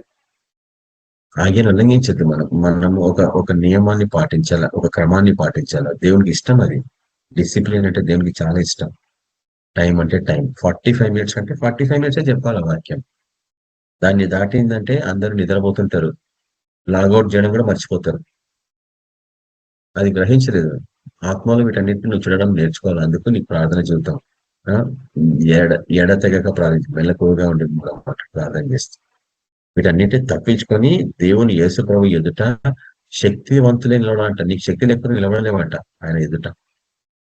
కాబట్టి సహోదరులారా, ప్రభు దినం ఇప్పుడే వచ్చి ఉన్నట్టుగా ఆత్మ వల్లనను మాట వల్లనను మా యొద్ద నుండి వచ్చినది అని చెప్పిన పత్రికల వల్లనను ఎవడైనా చెప్పిన ఎడల మీరు త్వరపడి చంచల మనస్కులు కాకుండుడని ఉండవలననియో బెదరకుండవలననియో మన ప్రభు అయిన యేసుక్రీస్తు రాకడను బట్టి మనము ఆయన యొద్ద కూడుకొనుటను బట్టి మిమ్మును వేడుకొనుచున్నాము. ఆయన ఈ లోకంలో అడుగు పెడతాడు, మనం అందరం ఆయన కలుసుకుంటాము. ఇక్కడనే ఈ లోకంలోనే ఈ యేసు ఏ రీతిగా భూమి మీద నుండి పరలోకానికి కొనిపోబడిండో అదే రీతిగా యేసు భూమి మీదకి తిరిగి వచ్చును అని దూత చెప్పిందా లేదా? అపోస్తల కార్యం 1వ అధ్యాయంలో. అది సత్యం. ఇటువంటి సత్యాలను తృణీకరించింది చర్చ్. లేదా ఆయన మధ్యాకాశంకి వస్తాను, నేను ఎక్కడికి వెళ్ళిపోతాను, మధ్యాకాశంలో 7 ఏళ్ళ పెండ్లి మీద ఉంటుంది. ఇది ఏం బోధ? ఎక్కడ లేదే బైబిల్లో, ఎక్కడ లేదా బైబిల్లో. ఎన్ని సంవత్సరాలు మనం బైబిల్ స్టడీలో ఉన్నాము, ఏ రోజున చూడగలిగినామా? ఎవరైనా చూడగలిగినరా? చూస్తే చూపించాలి, మనం స్వీకరిస్తాం కదా. 7 ఏళ్ల విందులో మనం అందరం పోయి పాల్గొంటామని ఎక్కడో చెప్పండి బైబిల్లో. అది మధ్యాకాశంలో ఎవడన్నా ఉంటాడా? ఊపిరాడదాడా? 38,000 ఫీట్ పైకి వెళ్తే అసలు ఊపిరాడదు. అప్పుడు ఎయిర్ప్లేన్లలో ఆక్సిజన్ ఆన్ చేస్తారు, లేకుంటే ఆడ ఎయిర్ప్లేన్ లో ఉండే అందరు చనిపోతారు ఆక్సిజన్ లేకుంటే. ఎందుకంటే ఈ కమర్షియల్ ఎయిర్ప్లేన్స్, సివిల్ ఎయిర్ప్లేన్స్ అంటాం వాటిని. ఈ సివిల్ ఎయిర్ప్లేన్స్ అన్ని 38,000, 34,000 నుంచి 38,000 ఫీట్ హైట్ లో ఉంటాయి, ఎగురుతూ ఉంటాయి. లేకపోతే ఎవడన్నా ఒకటి బాంబు వేసేయచ్చు కదా, ఏ దేశస్తుడైనా కానీ దాని మీద. అందరు చనిపోతారు మనుషులు. కాబట్టి ఇప్పుడు చూడండి, ఎవడను మిమ్మల్ని మోసపరచకుండా చూసుకున్నామని చెప్తుంది మన ప్రభు. ఇక్కడ పౌలు అదే జ్ఞాపకం చేస్తుంది, మీరు త్వరపడి చంచల మనసు కాపడి బెదరకుండద్దు, బెదిరిపోవద్దు అంటారు. కానీ ఆయన ఒక సూచన ఇచ్చాడు. 3వ వచనం చూడండి, మొదట భ్రష్టత్వము సంభవించి, మతపరమైన జీవితం అంతా భ్రష్టత్వంలో పడిపోతుంది. మనిషి కుమారుడు తిరిగి వచ్చినప్పుడు భూమి మీద విశ్వాసాన్ని కనుగొన సంఘము మొత్తం భ్రష్టత్వంలో పడిపోతుంది. సగం సత్యం సగం అబద్ధాలు పడిపోతుంది. భ్రష్టత్వము ఏషావు జీవితము, భ్రష్టుడు ఏషావు భ్రష్టుడుగా తయారవుతాడు. మీరు అట్లా తయారవుతారేమో చూసుకోండి అంటాడు పౌలు. అదే రీతి చూడండి, మొదట భ్రష్టత్వము సంభవించి నాశన పాత్రుడు పాప పురుషుడు బయలుపడితేనే గాని ఆ దినము రాదు. మీరు దుష్ట శక్తులని బాహాటంగా చూసే దినం అది. దుష్టుని బాహాటంగా చూసే దినాలు ఇప్పుడు మనం ఉంటున్నాం. వాడు కనిపిస్తాడు అందరికి. కానీ నువ్వు భయపడవు. ఎందుకో తెలుసా, నీ ప్రార్థన జీవితము నిన్ను అతని కంటే దుష్టుని కంటే బలవంతునిగా చేసింది. ఎప్పుడైతే వారిలో బాప్సంగ యోహాను కాలం మొదలుకొని ఈ రోజు వరకు పరలోక రాజ్యము బలవంతుని చేతిలో పట్టబడిందో, నీ కాలంలో నువ్వు యుద్ధం చేసి వాని చేతుల నుంచి నువ్వే దాన్ని లాక్కుంటున్నావు. టేక్ ఇట్ బై ఫోర్స్ అంటాడు ఇంగ్లీష్ లో. ఇంకా బాగుందా, జబర్దస్తిగా నువ్వు ఈ సంఘాన్ని లాక్కోవాలంట. అందుకే మనం పరిగెత్తుంటాం గొప్ప జనానికి సువార్త ప్రకటించడం కోరిక. కానీ మనం హెచ్చరించుకుంటుంటాం, మంచిదే. ఎంతకాలం హెచ్చరించుకుంటాం చెప్పండి? వెళ్ళిపోయి అనేకలకు వీటిని చూపించాలా. సామాన్య ప్రజలకు ఇవి అర్థం కాని స్థితులు ఉన్నాయి. మొదట భ్రష్టత్వం సంభవించాలా ప్రపంచం అంతటా, దాని తర్వాతనే మన ప్రభు అక్కడ. ఈ సీక్రెట్ చాలా మంది తెలియదు. మొదట భ్రష్టత్వం సంభవిస్తుంది, ప్రపంచం అంతటా మతపరమైన జీవితంలో చెత్తగా తయారవుతుంది, భక్తిహీనతలో పడిపోతుంది. అదే భ్రష్టత్వం అంటాం. తర్వాత చూడండి, ముఖ్యంగా ఈ 4వ వచనం నుంచి ఎన్నిసార్లు నేను ధ్యానించినానో చూపించిన మీకు. ఏది దేవుడు అనబడునో, ఏది దేవుడు అనబడునో, ఏది పూజింపబడునో దానిని అంతటిని ఎదిరించొచ్చు. దానికంతటికి పైగా వాడు తన్ను తానే హెచ్చించుకొనొచ్చు. ఇది అదృష్టాత్మకు సంబంధించినది, ఇది దయ్యానికి సంబంధించింది, సైతాలకు సంబంధించింది. తాను దేవుడిని తన్ను కనపరుచుకొనొచ్చు. దేవుని ఆలయంలో కూర్చుండును గనుక ఏ విధంగానైనాను ఎవరిను మిమ్మల్ని మోసపరచనియ్యకూడి. అయితే చాలా మంది ఏమిటంటే ప్రకృతి సహజంగా ఇప్పుడు ఇస్రాయేలు ఇల్లు టెంపుల్ కడుతున్నారు. 3వ టెంపుల్ ఇది అంటారు. 3వసారి టెంపుల్ ఇది. మొదటిసారి సొలొమోను కట్టిండు, 2వసారి మరమ్మతులు చేశారు కానీ కట్టింది కాదు. హెరోదు తిరిగి కట్టిండు దాన్ని, ఒక ఏదోమీయుడు. 3వసారి మన కాలంలో కట్టబోతుందని చాలా మంది సిద్ధపడుతున్నారు, డబ్బులు పంపిస్తున్నారు. అవన్నీ మోసపోయిన జీవితం. నేనైతే ఒక్క పైసా పంపను కూడా. ఎందుకంటే నాకు అర్థమైపోయింది, అసలైన మందిరం నువ్వు నేనే. యెరూషలేములో తిరిగి కట్టబడుతున్న మందిరము దేవుని మందిరం 100% కాదు అని నేను ఖచ్చితంగా చెప్పగలను. ఎందుకంటే అసలైన మందిరం మన ప్రభువే. ఆయన నమ్ముకున్న మనము, ఆయన వెంబడిస్తున్న మనమే అసలైన మందిరం. ఎప్పుడైతే నీ హృదయంలో ఏం జరుగుతుంది తెలుసా, ఏది దేవుడు అనబడనో, ఏది పూజింపడనో దాని అంతటిని ఎదిరించచ్చు. దానంతటికి పైగా వాడు తను తానే హెచ్చించుకొనొచ్చు. ఇవన్నీ మనుషులకు వస్తున్న గుణగణాలు. ఇవి సైతాన్ నుంచి మనుషులకు వస్తున్న గుణగణాలు. తాను దేవుడనని తన్ను కనపరుచుకొనొచ్చు. దేవుని ఆలయంలో కూర్చుంటాను గనుక ఏ విధంగా నేను ఎవరినూ మిమ్మల్ని మోసపరచనియ్యకూడి. కాబట్టి క్రైస్తవ జీవితం అంతా మోసపోతుంది, ప్రపంచాత్మకంగా కొలిసిపోతుంది అన్న విషయాలు ప్రభు హెచ్చరించింది. ఎన్నిసార్లు మనం చూపించినాం. ఒక స్త్రీ తాను తీసుకున్న 3 కొంచెంల పిండిలో అంతకుముందు దాచిపెట్టిన పులిసిన పిండిని కలిపిన పిండితో పోలి ఉన్నది అంటాడు పరలోక రాజ్యం ఈరోజు. అది ఉప్పొంగిపోయింది, మొత్తం పొలిసిపోయింది, భ్రష్టత్వంలో పడిపోయింది. నువ్వేం చేస్తున్నావు? ఊరికే మాట్లాడుతూ ఉంటే సరిపోతుందా? కాదు కదా. పోవాలా, ఎండకి వానకి చలికి పరిగెత్తాలా. నీకు ఎక్కడ నడిపిస్తే అక్కడ వెళ్ళిపోతుండాలా. సుఖానుభవాన్ని ఆశ్రయించే జీవితం కాదు ఇది. యాకోబు జీవిత విధానం. ఆయన అంతా జీవితాంతం శ్రమలు పడిండు. ఆయన తల్లి తండ్రి అన్నని విడిచిపెట్టి పోవాల్సి వచ్చిన జీవితం, మామ దగ్గర బానిసత్వం, పిల్లల్ని తీసుకొని వస్తుంటే భార్యలతో తలనొప్పి, తర్వాత పెద్దగైనాక పిల్లలు షెకెం ప్రాంతంలో ఎంత అన్యాయం చేసిండ్రు వాళ్ళు. షెకెము యవనస్తుల పురుషులను అందరినీ చంపిరా లేదా? అంత కఠినులైనట్టు వాళ్ళు. యాకోబు తన జీవితం అంతా ఎంతగానో శ్రమ అనుభవించిన వాడు. ఇప్పుడు ఎగ్జాక్ట్లీ యాకోబు శ్రమ స్టార్ట్ అయింది ప్రపంచంలో. నేను ఎప్పుడు చెప్పలే వాక్యం ఎవరికి కూడా ఇంతవరకు. యాకోబు శ్రమలు స్టార్ట్ అయిపోయినాయి అంటే క్రైస్తవ జీవితంలో యాకోబు పడిన శ్రమలు ఆరంభం అయిపోయినాయి. అవి ఎప్పుడో మనం చూసినాం, ఇప్పుడు కాదు గతంలో. మనం ఉంటుంది శ్రమల కాలం ఆల్రెడీ. ఇప్పుడు చూడండి,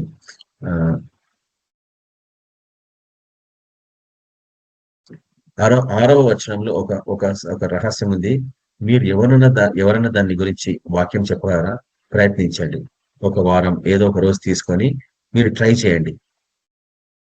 కాగా వాడు తన సొంత కళ్ళమందు బయలుపరచబడాలని వాణిని అడ్డగించున్నది ఏదో అది మీరు ఎరుగుదురు. చెప్పండి, సైతాన్ని ఎదిరించేది ఏందో. వాడు తన సొంత కాలమందు బయలుపరచబడవలనని వానిని అడ్డగించినది ఏదో అది మీరు ఎరుగుదురు. ఇంతకాలము అడ్డగిస్తుంది ఏది అడ్డగిస్తుంది సైతాన్ని? ఎవ్వరు చెప్పగలరు? ఛాలెంజ్ తీసుకోండి. నేను అనేది మొదటి నుంచి అదే. మీరు 20 సంవత్సరాల క్రితం చెప్తున్న వాక్యాలే ఈ రోజు ఇప్పుడు చెప్తుంటే మీరు ఎప్పుడు ఆత్మలో పరిపక్వం చెందిండ్రు? పరలోకపు జ్ఞానంలో ఎప్పుడు అభివృద్ధి పొందిండ్రు? ఈజీ వాక్యాలు ఎన్నుకుంటున్నారు. అట్లా కాదు. ప్రార్థన కోరుతున్న ప్రభువా, నేను నీ బిడ్డలతో ఏం మాట్లాడాలా? నాకైతే ఏ యోగ్యత లేదు, నాకేం తెలియదు కూడా బైబిల్లో. ఈరోజు నేను ఏం మాట్లాడాలా ప్రభావ? వాళ్ళ హృదయ కోరికలు ఏంటి నాకు తెలియదు ప్రభావ. వాళ్ళ పరిస్థితులు ఏందో నాకు తెలియదు ప్రభావ. వాళ్ళ బలహీనతలు ఏందో నాకు తెలియదు ప్రభావ. వారి సమస్యలు ఏందో నాకు తెలియదు ప్రభావ. నువ్వు నాకు చూపించు, నేను సిద్ధపడుతున్నా. నేను సిద్ధంగా ఉన్న ప్రభావ. నాలోనికి నీ పరలోకపు జ్ఞానాన్ని డౌన్లోడ్ చేయి. నా మైండ్ లోకి నీ జ్ఞానాన్ని డౌన్లోడ్ చేయి. నేను రెడీగా ఉన్నాను ప్రభావ స్వీకరించడానికి.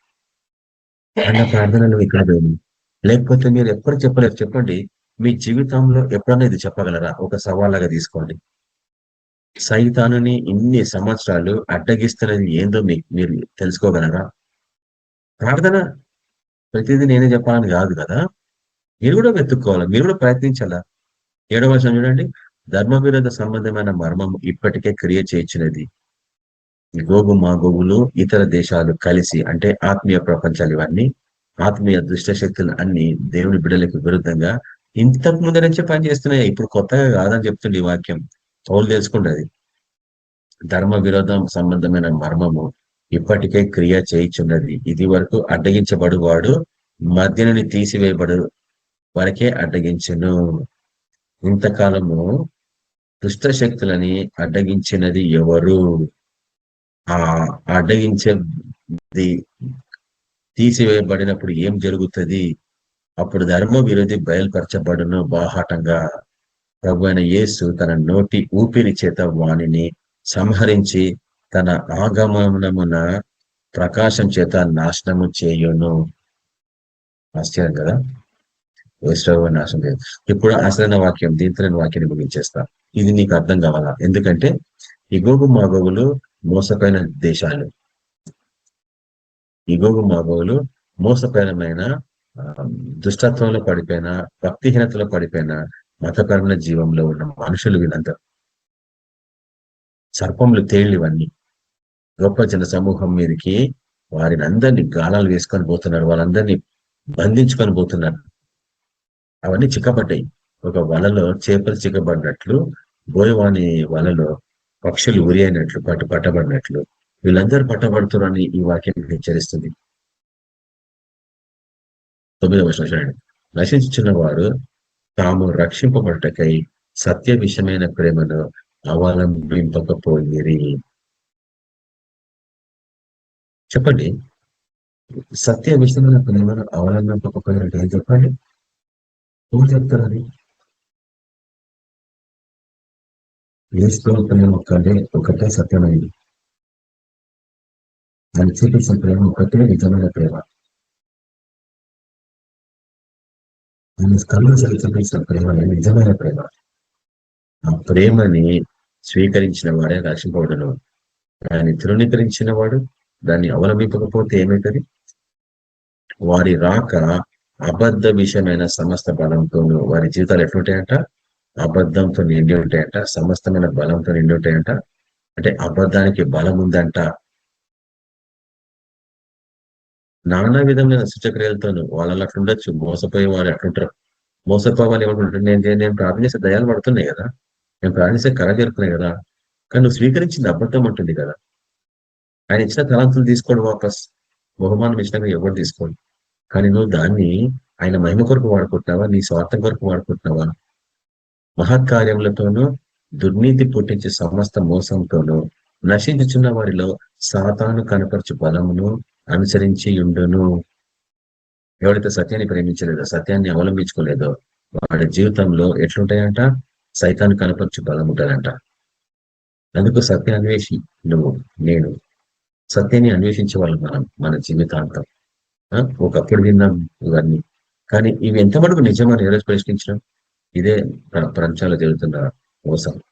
చెప్పబడ్డ ప్రతి వాక్యాన్ని స్వీకరిస్తున్నాం, కానీ దాన్ని ఎప్పుడైనా పరిశీలించడం అంటే లేదు. 99% లేదు. దాన్ని స్వీకరిస్తున్నాం, అందుకు మోసపోతున్నాం.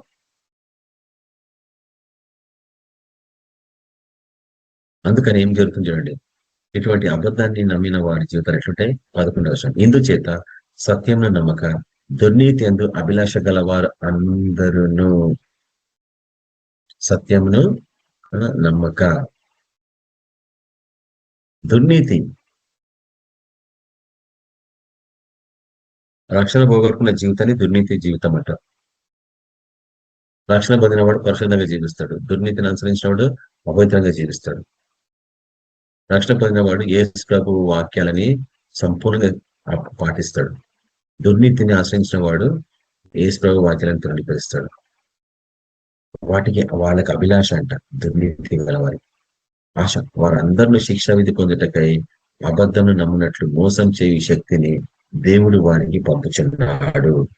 గోగు మాగోగులు ఎందుకు గొప్ప జన సమూహాన్ని ఆక్రమించుకుంటే? ప్రపంచాత్మకంగా గొప్ప జన సమూహము సగం సత్యం సగం అబద్ధంలో ఉన్న పశ్చాత్తాప జీవితం. అంత బాగానే ఉందనుకుంటున్నారు వాళ్ళు. నేను ప్రార్థన చేస్తున్న, బైబుల్ చదువుతున్నా అనుకుంటున్నారు, కానీ వాళ్ళంతా తిరుగుబాటుతనం చేసిన వాళ్ళు, శరీరానుసారంగా జీవించిన వాళ్ళు, పాపపూరితమైన జీవితం జీవిస్తున్న వారు, హృదయ శుద్ధి లేని వారు, నీతిని అనుసరించని వారు. వాళ్ళ హస్తాలంతా పాపంతో నిండినాయి, దుర్మార్గంతో నిండినాయి. ప్రేరించి చేసుకోతా ఉంటారు, బలలో పాల్గొంటుంటారు. అధిక రోగాలు ఎక్కువైపోయినాయి. ఎందుకు రోగాల నుంచి విడుదల పొందలేకపోతున్నారు క్రైస్తవులు అంటే ఇదే సమస్య. ఆయన శరీరత్వంలో పాల్పొందే సమయానికి నువ్వు, మీలో అపవిత్రత, నీ హృదయ శుద్ధి లేదు. రక్షణలో ఒప్పుకుంటే ఏం లాభం? మనను పాపాలు చేస్తూనే ఉంటుంది. ఈరోజు ఉదయం నేను అదే చెప్తున్నా చర్చల వాక్యం.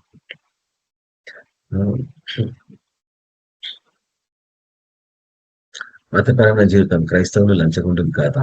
లేరా? గవర్నమెంట్ జాబ్ చేసే క్రైస్తవులు లంచాలు తీసుకోరా? అపవిత్రమైన జీవితం. లంచం తీసుకోవడం అంటే నిరపరాధి రక్తాన్ని పీల్చుకోవడం. ఎంతమంది తెలిసి మీనింగ్ చెప్పండి? లంచం తీసుకోవడం అంటే నిరపరాధి రక్తము త్రాగడం. అంటే నువ్వు దయ్యం కదా? లంచం తీసుకునేవాడు దుష్టాత్మ కాదా? నిరపరాధ రక్తాన్ని పీల్చేసిన వాళ్ళు కదా? ఈ వాక్యం ఈ దినం చూస్తున్నాం, బహు కఠినంగా ఉండే కొంచెం వాక్యం. అబద్ధము నమ్మునట్లు మోసం చేయు శక్తిని యేసు ప్రభువు పంపిస్తారంట. సైతాన్ని పంపిస్తారంట. ఇంకా బాగుంటుందా? కఠినంగా అబద్ధం నమ్మేటట్లు సైతాన్నే దేవుడు పంపిస్తారంట. ఓ సైతానా, యోగు విషయంలో, అహాబు విషయంలో ఎవరు పోతారు? నేను పోతాను దురాత్మ చెప్పవాలి, పో అన్నాడు. ఎందుకు తన బిడ్డల మీద పంపిస్తున్నాడు దేవుడు ఆత్మ? ఎందుకంటే సత్యాన్ని ప్రేమించలేదు కాబట్టి. ఈ దినం మనం తీర్మానించుకోవాలా. గోగు మాగుల యుద్ధము ఏంటంటే ఆత్మీయ పోరాటం. ఇది ఎవడు సత్యంలో ఉండగలడు? సత్యంలో ఉన్నవాడు యేసుప్రభు పక్షంగా ఉన్నవాడు. సగం సత్యం సగం అబద్ధంలో ఉన్నవాడు సైతాను పక్షంలో ఉన్నవాడు. కాబట్టి ప్రపంచం అంతా ఈ గోగు మాగోగు లాగా అంటే గుంపులుగా జమ అయిపోయినాయి. గోగు అంటే సర్పము, మాగోగు అంటే తేళ్లు. ఈ రెండు గుంపులు గొప్ప జనాన్ని ఆవరించుకున్నాయి. ఇక్కడ జరుగుతుంది ఏంటంటే ఆత్మీయ పోరాటము సత్యానికి అబద్ధానికి. ప్రపంచాత్మకంగా దేశాలు అబద్ధాన్ని ఆశ్రయించినాయి, ఒక చిన్న గుంపు సత్యాన్ని ఆశ్రయించినాయి. వాటి రెండు గుంపుల మధ్యలో యుద్ధం. అంటే సత్యాన్ని ప్రేమించే నువ్వు అబద్ధాన్ని నమ్మే గుంపులకి వ్యతిరేకంగా నువ్వు పోరాడుతున్నావు. ఇవి ఆత్మ ప్రకృతి సహజంగా. మనము శరీరులతో పోరాడము. ఎట్టి పరిస్థితిలో మనము శరీరులతో పోరాడము. మనం పోరాడుతుంది భ్రష్టత్వంతో, మోసంతో, ధన వ్యామోహంతో కలిగిన జీవితానికి వ్యతిరేకంగా, పాపపూరితమైన జీవితానికి వ్యతిరేకంగా, సమాధానపడిన జీవితానికి వ్యతిరేకంగా, సంఘంలో పాలిటిక్స్ వ్యతిరేకంగా. అవి దురాత్మలవి. మంచి మంచి సంఘాలలో దూరిపోయినాయని నేను అనేక పర్యాలు చూపించిన. ఒకప్పుడు గొప్ప సంఘాలు, ఈరోజు ఫుల్ ఆఫ్ పాలిటిక్స్. ఆ సంఘాలలో ఈరోజు ఫుల్ ఆఫ్ పోలీస్. గవర్నమెంట్ ఒక మృగంతో పోల్చబడిందని నేను చూపించిన ప్రకటన గ్రంథంలో. గవర్నమెంట్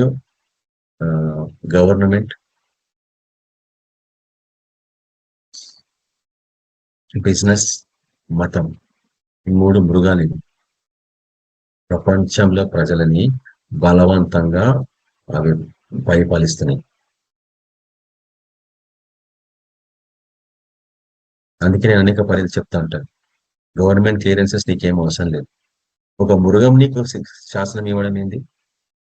ఒక చర్చ రిజిస్టర్ చేసుకోవాలంటే నీకు మృగం సహాయం అవసరం వస్తుంది. బ్యాంక్ ట్రాన్సాక్షన్స్ ఒక మృగం నీకు సాయం చేయాల్సి వస్తుంది. ఇన్కమ్ ట్యాక్స్ నుంచి విడుదల కావాలంటే ఒక మృగం నీకు సాయం చేస్తుంది. అవసరం లేదు నాకు. ఆర్గనైజ్ కూడా అవసరం లేదు. నిమ్రోద్ ఆర్గనైజ్ చేసిండు చర్చిని, వెళ్ళిపోయింది, ముక్కలు అయిపోయింది. ఈరోజు జరుగుతుంది అదే. చర్చిని ఆర్గనైజ్ చేస్తే పాలిటిక్స్ వచ్చినాయి, ధన వ్యామోహం వచ్చేసింది, డబ్బులు కొరకు పాలిటిక్స్, డబ్బుల కొరకు ఎలక్షన్స్ చర్చి లోపల. అదంతా చెత్తగా తయారైంది, పులిసిపోయి. మోసంతో, ఫుల్ మోసం నిండిపోయింది చర్చిలో ఈరోజు. భ్రష్టత్వంలో పడిపోయింది చర్చ్ ఈరోజు. అందుకు విశ్వాసం పోగొట్టుకున్నారు వాళ్ళు. మంచి మంచి చర్చిలు, అందులో ఉండి పోరాడిపోతున్నారు భక్తులు, పరిశుద్ధంగా జీవించే వాళ్ళు. ఇక్కడ ఉంటే నేను కూడా చెడిపోతాననేసి వ్యతిరేకంగా నిలబడలేక ఎస్కేప్ అయిపోయి బయట ఇంకొక చర్చి పెట్టుకుంటున్నారు. ఎన్ని సంఘాలు నేను చూసినాను అట్లా. మంచి భక్తులు వ్యతిరేకించే దుష్టత్వాన్ని బయటికి పోయి ఇంకొక సంఘం పెట్టుకున్నారు. వాడి దగ్గర కూడా సేమ్ పాలిటిక్స్ అవుతున్నాయి. అక్కడ నుంచి ఇంకొకరు బయటకు వెళ్ళిపోతున్నాడు, కొట్లాడి కోర్టు కేసులు వేసుకుంటున్నారు. మనుషులు ఇచ్చే కానుకలు మృగము మింగేస్తుంది. ఎంతమంది తెలిసి ప్రవచనం? మన మందికే మతపరమైన జీవితాన్ని విడిచిపెట్టినాం. అది బబులోనికి నిలయము, రాజధాని అని నేను గతంలో చూపించిన ఎన్నిసార్లు ప్రవచనాలు. కాబట్టి మృగాలతో మనకి ఏ పని లేదు, ఎస్కేప్ అయిపోవాలంతే. ఇదంతా సంపూర్ణమైన మోసంతో కూడిన జీవితం ఈరోజు. దాని నుంచి మనం త్వరగా బయటికి రావాలా. అటువంటి కృపాన్ని దేవుడు మనకు అనుగ్రహించాలా. వచ్చే వారం నేను 5వ బూరకు సంబంధించిన విషయాలు చూపించబోతున్నా. గతంలో కొన్ని గంటల రికార్డింగ్స్ ఉన్నాయి 5వ బూరకు సంబంధించినవి. ప్రకటన 5వ బూర. ఈసారి అది నేను తిరిగి చూపించబోతున్నా. ఎట్లా సైతాను దేవుడు ఈ లోకాన్ని మోసపుచ్చటకు తిరిగి పంపిస్తుండు అనేది 2వ తెస్సలోనికీయులకు రాసిన పత్రికలో ఇందాక చూసినట్లు ఆ వాక్యం 2వ అధ్యాయం, 2వ తెస్సలోనికీయులకు రాసిన పత్రిక 2వ అధ్యాయం 3వ వచనం నుంచి చూసినాం ఇందాక. అవి ఎట్లా నెరవేరుతున్నాయో అవి మనం చూడబోతున్నాం వచ్చే వారం. మతపరమైన జీవితం ఎంత భయంకరంగా మోసపోయింది. ప్రకటన గ్రంథం 9వ అధ్యాయంలో చూస్తాం 5వ బూరకు సంబంధించిన బోధ. అది గతంలో మనం ఎన్నిసార్లు చూసినాం. డీటెయిల్ రికార్డింగ్స్ ఉంటే ఎవరికైనా ఓపిక ఉంటే డౌన్లోడ్ చేసుకొని వినొచ్చు. వచనం వెంబడి వచనం వెతికి వాటన్నిటి అర్థాలు తీసుకొని మనం బహు దీర్ఘంగా ధ్యానించిన వాటిని 9వ అధ్యాయంలో మనం చూస్తాము 5వ బూరకు సంబంధించిన బోధ. ఏ రీతిగా సాతానని దేవుడు అక్కడ అగాధం నుంచి రిలీజ్ చేస్తున్నాడు, వాడే రీతిగా సమస్త జనులను మోసపరుస్తున్నాడు. ఎట్లా మోసపోయినరు అనేది పౌలు తిమోతికి రాసిన 2వ పత్రికలో చూపిస్తాడు. అవి నేను వచ్చేవాడు మీకు చూపించబోతున్నాను. ఈ క్రైస్తవ జీవితము ఎట్లా సుఖానుభవాన్ని ఆశ్రయించింది, ఎట్లా తిరుగుబాటుతనంగా ఆశ్రయించింది, ఎట్లా గర్వంతో నిండి ఉంది. అది తీరా చూస్తే గొర్రెపిల్లనే, కానీ మృగంలాగా అదేంది మన ఘట సర్పం లాగా మాట్లాడుతుందని ఒకసారి వాక్యం చూపించిన. గొర్రెపిల్ల ఘట సర్పం లాగా మాట్లాడడం ఏంది? ఎప్పుడన్నా విన్నారా వాక్యం? నేను చూపించిన వాక్యం మీకు. మతపరమైన జీవితంలో మనుషులు పరిశుద్ధంగా కనిపించి సాధువులాగా తగ్గింపు కలిగిన జీవితంలో ఉండేవాళ్ళు ఘట సర్పం లాగా గర్వంతో మాట్లాడుతున్నారు వాళ్ళు ఈరోజు ప్రపంచమంతటా. వాళ్ళు ప్రకటిస్తుంది సమాధానమే, కానీ సత్యాన్ని కాదు. మనుషులు ఇచ్చే సమాధానం గురించి ఏం కాదు, దేవుడు కాపాడతాడు నిన్ను అని చెప్తున్నారు. ఎవరిని కాపాడింది కోవిడ్ చెప్పండి? జలప్రలయము ఎవరిని కాపాడింది? ఒక్క కుటుంబాన్ని విడిచిపెట్టింది. కోవిడ్ ఎంతమంది తీసుకెళ్ళింది? ఎవరిని విడిచిపెట్టింది? సత్యాన్ని ప్రేమించే వాడిని కాపాడింది, సత్యాన్ని ప్రణీకరించిన వాడిని వెంటబడింది. ప్రార్థన జీవితం లేని వాళ్ళందరినీ పట్టుకుంటుంది. ధీమాగా నాకేం కాదులని వెళ్ళిపోయినారు సేవకి, చచ్చిపోయారు చాలా మంది. కాబట్టి వచ్చే వారము ఈ 5వ బూరకు సంబంధించిన వాక్యాలు చూడబోతున్నాం, ఎన్నో సంవత్సరాల తర్వాత తిరిగి. అదే రీతిగా యోగల గ్రంథంలోనే ఒక ప్రొఫెషన్ చూపించబోతున్నాను. అవి మన టైంలో స్టార్ట్ అయితేనే అవి అర్థం చేసుకుంటే ఆత్మని దేవుడు మనకు అనుగ్రహించాల. ప్రభా, నా ఆత్మీయ నేత్రములను విప్పు ప్రభా, వీటిని చూసి అర్థం చేసుకుంటే శక్తి నాకు దయచే మనకు ప్రార్థించాలా. కళ్ళు మూసుకుందాం. పరిశుద్ధ తండ్రి, మీకు వదనాలైనా. గోగు మాగోగుల యుద్ధము ప్రకృతి సహజమైనది కాదు, ఇది ఆత్మలో జరుగుతుంది.